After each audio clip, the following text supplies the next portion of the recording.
Welcome to the Glass Ceilings and Sticky Floor podcast, the podcast where we get real about the challenges women face in work, life, and leadership. I'm your host, Erica Rooney, HR executive, keynote speaker, and executive coach, and I'm on a mission to get more women into positions of power and keep them there. This is the space where we call it the paradoxes, being told to lean in but not too far, to speak up but not too loudly, be ambitious but not too ambitious. Does that sound familiar? Yeah, we're over all that. Here, we break down the sticky floors that keep us stuck from imposter syndrome and perfectionism to burnout and fear, and give you real strategies to shatter those glass ceilings once and for all. So if you're ready to rewrite the rules, own your power, and take your career and life to the next level, you're in the right place. All right, y'all, today's guest, she's incredible. She is tackling the core problem that trips up so many women who are ready for their next big promotion. And that is the gap between our competence and our confidence. And she's here to show us, how do we stop apologizing for our ambition and start embodying the leader that we are meant to be and the leader we want to be. Now, she is all about mastering the inner game that unlocks the external results that we all want. Now, her name is Sara Anderson, and she is an acclaimed executive coach and leadership consultant who is dedicated to accelerating the careers of high-performing women. So y'all know I'm here for that. But she specializes in guiding clients through critical leadership transitions, helping them master executive presence, dismantle their self-doubt, and align their purpose with their power. Her mission is to ensure brilliant women stop leaving opportunities on the table simply because they don't feel ready.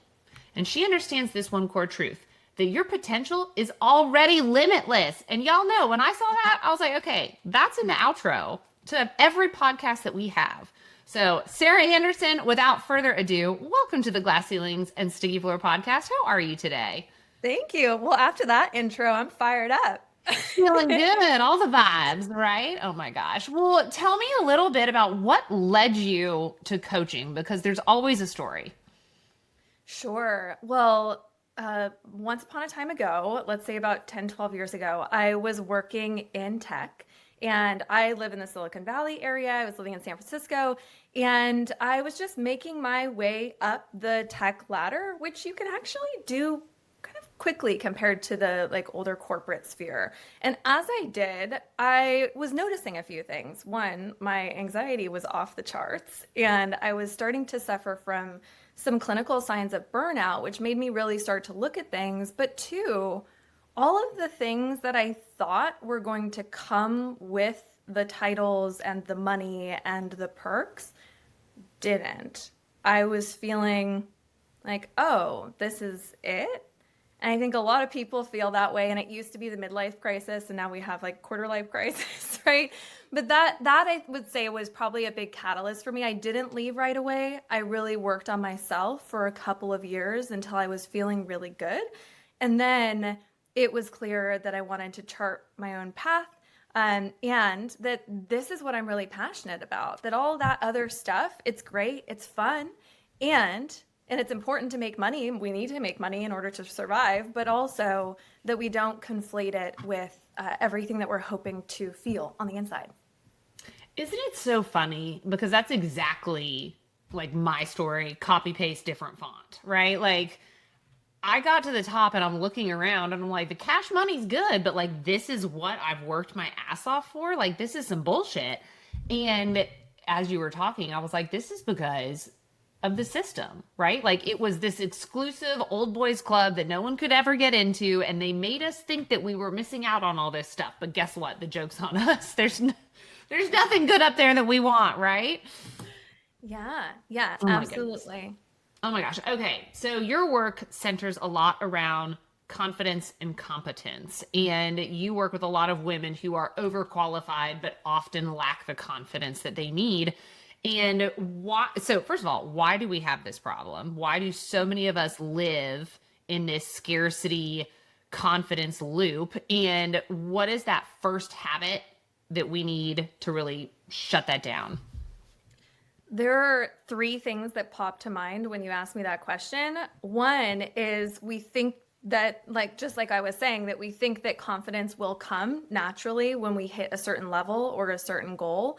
And then it becomes so much more disturbing when we do hit that level and we don't feel the confidence. And then we feel like we're faking it even more, imposter syndrome, the whole thing. Also, being socialized growing up as a girl and a woman, we're taught that it's better to be humble, to be nice, to take care of people, and that can also impact our confidence. And the third thing, you know what, I lost what it was originally, but it may be in line with the fake it till you make it, we just kind of throw ourselves in the ring and we put on this persona and then we still don't feel confident on the inside. Oh my gosh. So a lot of what you just talked about, we just came off a group coaching for her collective, in which you've been inside, so you know what it's like. And we were talking all about that over functioning and just taking on because we are trying to be so agreeable, right? Because we are trying to be so nice. So when you think of it through that lens, like we are taught these things, we grow up believing those things, like how do we switch that mindset so that we can kind of put down everybody else's responsibilities? Oh, part of it is like learning to want what you want. So sometimes we have a hard time being able to get out of that people pleasing mode or taking care of others mode because we haven't really tapped into our own desires. Like, what do you actually want? What feels good? What feels like a yes in your body? That mind body connection is huge. And then to answer your question about the first step, too, I like to look at it from multiple angles, but one, what's happening in your body when you're feeling less than confident? How can we support your nervous system? And two, what are the stories? Oh, I have to take care of this person. Oh, I hope they like me. Like those things are going to make a big difference as well. All right, I'm going to take us on a left turn because talking about wanting what you want really resonated with me because I was at a child's birthday party over the weekend, girl, and there was a face painter there, and all the little girls were getting cute little rainbow puppy dogs and mermaids and, unicorns. That's what they do, right? And there was this other little girl there, her name's Everly, and she wanted what was called a sugar skull, which was like a skull, but kind of like Day of the Dead style, like very colorful, like, I mean, amazing, right? And she wasn't sure though, because nobody else was getting that. And like, should I get that? And she kind of debated, and her mom really encouraged her, like, get what you want to get. And so she did. And at the end, she was so excited because everybody was like, oh my God, that's the coolest face. And then, of course, after that, everybody got one. But she allowed herself at this little age of 7 to want what she wanted. But like when you put it that way, I really was like, wow, we condition ourselves in so many ways that we don't even recognize what we actually want. And so I would say for everyone here, like really think about those moments when you know what you want, but maybe you put it aside for the comfort of the greater good. Like if you really want to go eat tacos and somebody else wants hamburgers, fight for your damn taco, okay? Get that taco. So thank you, Sarah, for kind of phrasing it that way. That was really for me, which kind of leads me to my next question, which is all about dismantling the good girl script that we all have, right? So I mean, we're coached and, trained and told and groomed as a child to be likable, like you said earlier. But how do you coach women to engage in like fierce, real, honest communication and conversation, to help navigate some of those workplace politics without sacrificing their moral compass? Well, it's not just childhood either. That's the biggest thing that I see when I'm working with women. Typically, it's around like senior director level, like breaking up into the C-suite is this conditioning of everything that got you here won't get you there. So you're a great operator, you do all the things, you're a yes woman, all of those things. And then there comes a point where people are going to look to you and they want your strong opinion. They want to feel you firm and grounded in what you believe in, not aggressive, just like, yeah, this is what I think, and I'm open to hearing things. But that gets conditioned out of us. So, like, in order to shift it, one of the first things we would do is really helping the women to get in touch with, wanting what they want, dismantling the things that get in the way of that, figuring out, like, Actually, I love to slow things down all the way. So we'll use case studies of what's actually happening for them. And then what are those uncomfortable situations?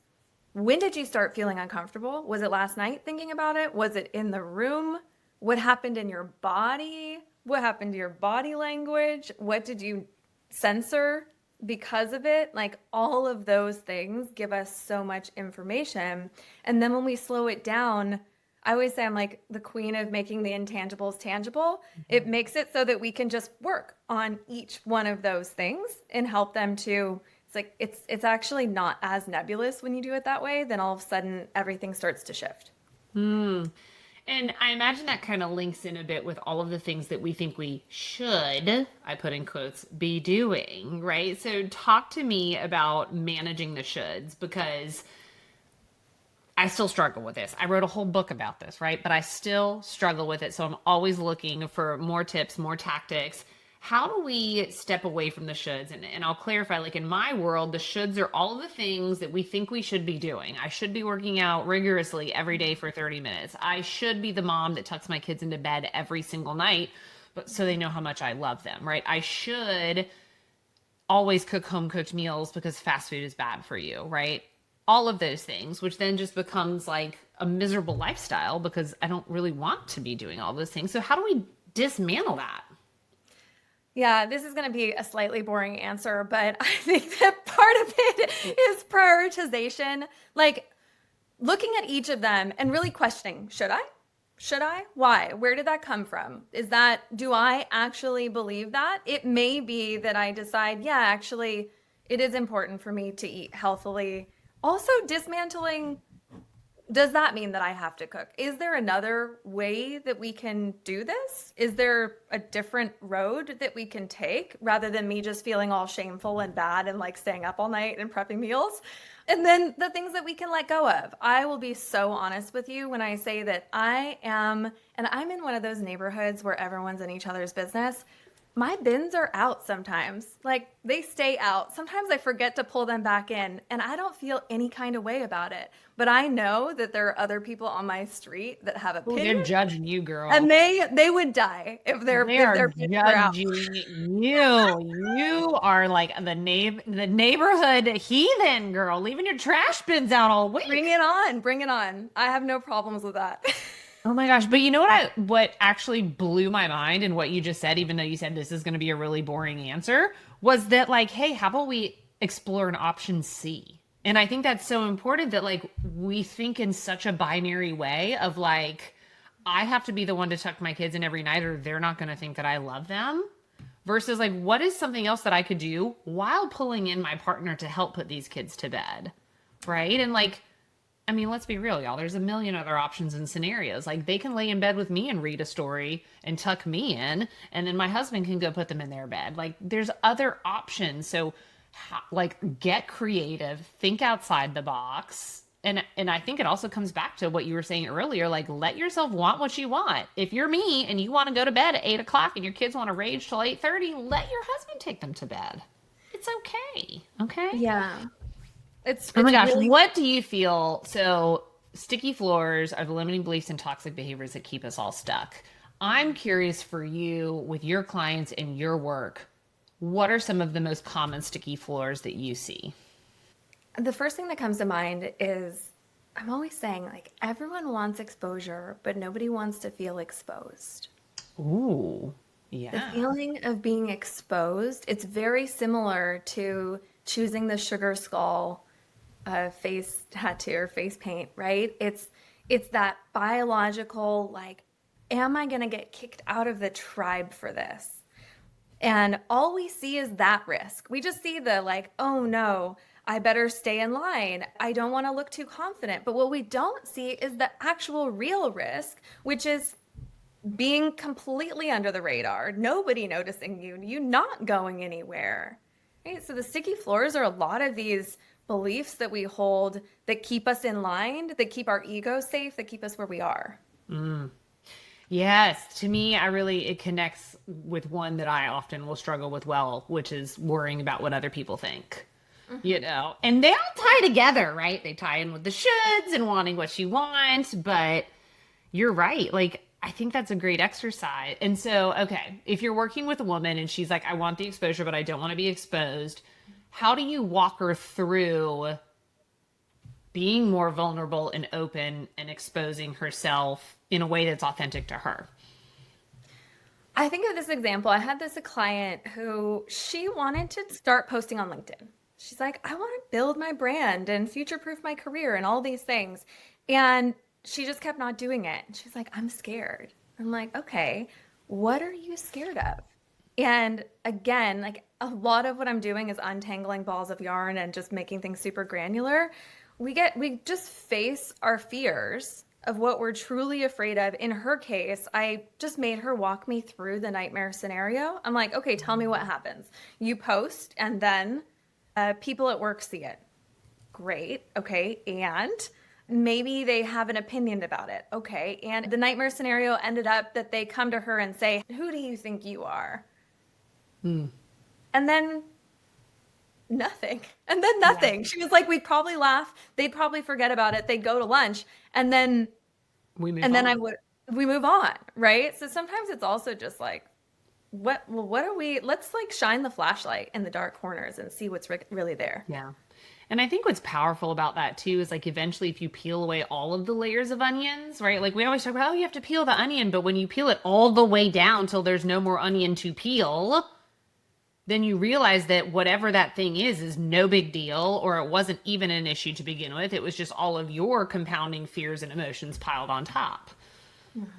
Oh my goodness. I love that. Okay. I'm going to take a little bit of a left turn into transitions because I know you work with a lot of women who are in transition, right? And so when you are a leader, you're often the person who's in charge of transitions, whether you are helping someone transition into a new role or into a more advanced role, something like that. But what would you say, Sara, is the single most dangerous mistake that women could make in a transition if they're in a major career transition that sets them up for failure maybe in their new role? And then I'm going to ask you, how do we not do that? But like, let's start with the single most dangerous mistake. I mean, expecting that some external change is going to fix all of the issues and the reason that you want to leave in the first place. Yes. I'm like, yep. I mean, all the things, the grass ain't always greener, but what it goes back to again, what is the real root of the problem? Mm-hmm. Yeah, just like how I didn't leave right away when it was time for me to leave. And I've had clients where it doesn't make sense for them to leave yet. And we use it as a leadership training ground in the meantime when they leave. But we get really clear on like, let's not conflate causation and correlation, right? It's like, what is actually happening? Yes, the environment may be toxic and you do want to leave, but there also may be some opportunities and gems for you to mine too.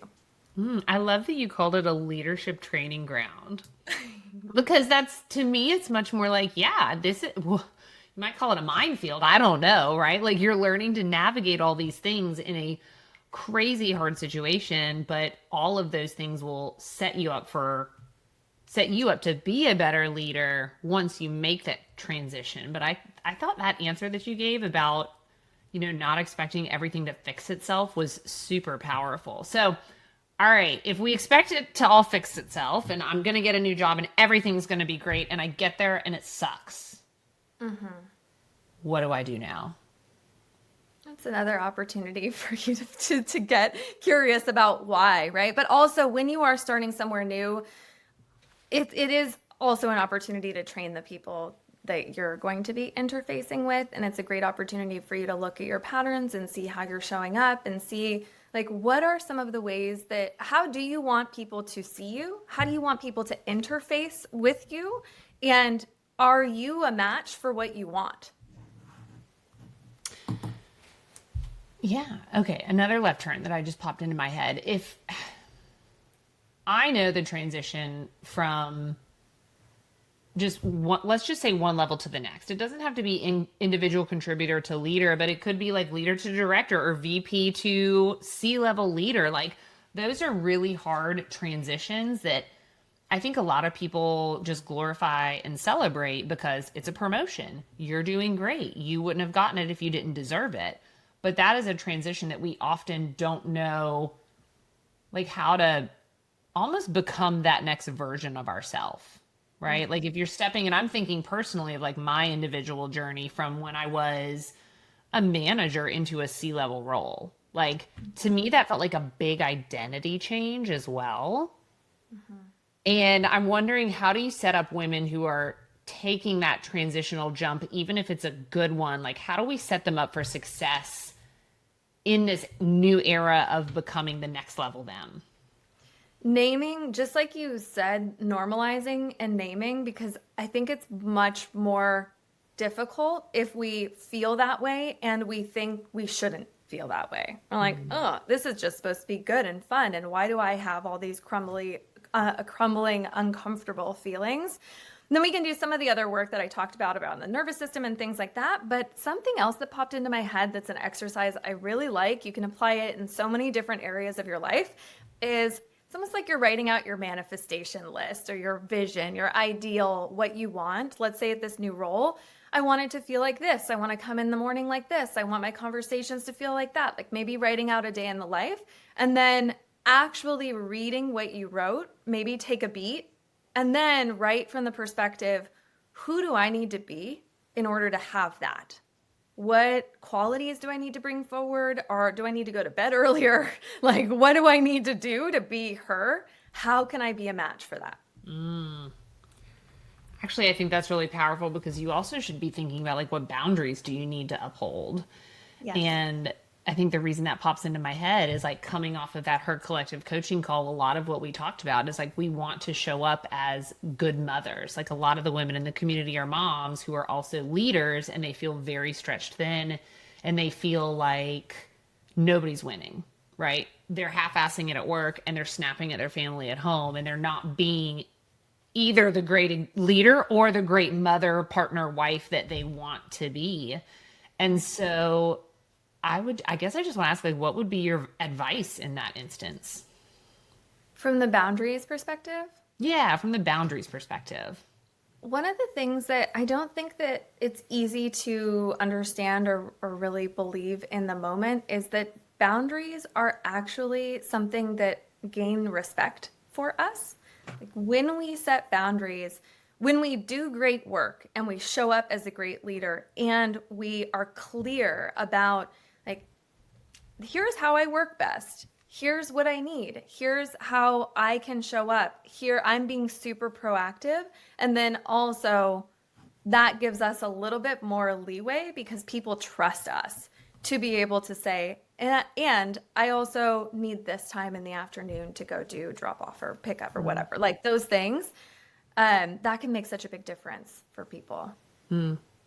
Yeah, I'm a big fan. I used to always have this like how to communicate with me worksheet, which was very powerful when I had a ton of different people and we would all fill it out because some people are Slack people, some people are text people, some people are call people, some people are voice note people. Like there's a million things, you know, and you have to know how to best, as a leader, you have to know how to best communicate with your team. But I almost like adding a section to that that's like, I don't know, the nuances you need to know. And then it's like, by the way, I also have 2 kids. And so I don't take my lunch from 12 to 1. I take my lunch from 2 to 3 because it's carpool. But laying it out there. And I think it's just because, again, it goes back to a bit of our conditioning. We've been conditioned to always be available and on and ready to solve the world's problems and fix everything. And that just rips us apart. I don't know. What are your thoughts? Yeah, I like that because one, it helps us to own our power and to not feel bad about it. Because if we feel like, oh, okay, like I feel like I'm sneaking around because I take my lunch here and then I should be available versus just owning it, how you feel about what you say really makes an impact on how other people feel about what you say. So if you're grounded in like your ownership of your leadership, what you're able to deliver, and you're like, hey, here's what my life looks like here, that can be really helpful for people, and making more communication equals more trust. So yes, I love that. More communication, more trust. That's very powerful. That's very true too. I love that. Okay, let's take a left turn. Another left turn. I love this. We got to take at least four because then it gets us back to the beginning. But I want to talk a bit about visibility. And I know because we touched on everyone wants to be exposed, but no one wants to actually do the exposing. But give me the truth about how does visibility work at the highest level? And then like what's one thing we can do to really champion that for ourselves? It's all relationships. Everything is relationships. And like I'm always looking for high ROI activities for myself and for my clients that are going to put me on people's radar. And a lot of that is just finding the people that you connect with, not going to like networking events. And what I hate when I go to like an open networking event is when everyone's just like looking at the name tag. Can you help me? It's kind of like, are you my mommy? Are you my mommy? Like everyone's going around. Not that, not transactional, right? But making sure that you are making those relationships, that you're helpful to other people too. Like what introductions can you make for them that they're going to appreciate? Not because you're collecting points, but just because you know that this is what can help us all to grow. Yes. Yes. And I think too, it's much easier to ask for that help if you've been giving that help. At least that's how it is for me. So be of service, always be helping. Okay. I love that. I think that is such great advice. Sara, if you could go back in time to the girl in tech who's like burnt out and miserable, but she doesn't know what's next, what's the one piece of advice you would give her today now that you have the gift of hindsight? At the time, what's funny is I didn't realize how much I was struggling at the time. Like I would have been like, I'm fine. I don't know what you're You talking never about. do, girl. No, but what I see in hindsight is that I actually felt like I needed to convince everyone else to think like me and to want what I want before I let myself want what I want. I needed it to make sense to people and to let go. I don't know if like you can just tell like a early mid-20s person to just like do this, but like the seed I would plant is that you don't need everyone else to get it. That ultimately there's going to be a gap where people don't understand, and that's okay. That's what leadership is. Leaders go first. And when you trust yourself to go first, and when you follow your intuition, you follow what feels good for you, other people, the right people will come around. Yeah.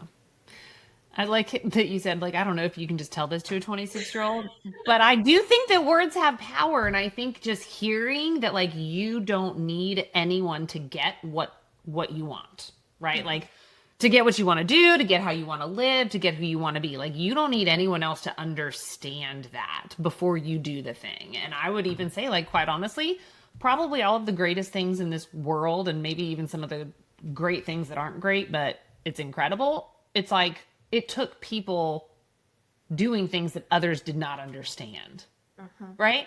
Nobody knew the internet, okay? Nobody knew about cars or airplanes at one point in time. That was a ridiculous idea that something could fly in the air with people in it and not come crashing down. But like, we need those ridiculous ideas. And so embrace the fact that, you don't need everyone to get what you want to do. So I thought that was great, Sara. Thank you. If today's conversation lit a fire under you, here's your next move. Don't keep it to yourself. Share this episode with a friend, drop a review, and let's keep the conversation going.